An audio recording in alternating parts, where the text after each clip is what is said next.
Hey guys, in this video I'm going to show you how to download and install LibreOffice in Windows 10 or 11.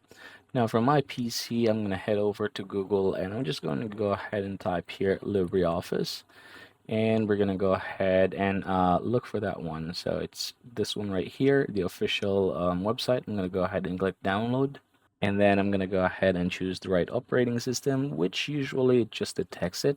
So I'm going to click download. And after a few seconds of waiting, you can see that now it's being downloaded in here. All right, now that's done. I'm going to go ahead and click it and then click the run button right here. And then from here, I'm just going to follow this prompt until the installation is done. All right, seems like installation is done. I'm going to hit finish and then let's go ahead and find that one. There you go. I'm going to click it. And here it is. So I'm going to go ahead and close this. And then I can begin using this one. And yep, that's how you're going to do it. I hope this video is very helpful for you guys. Till next time.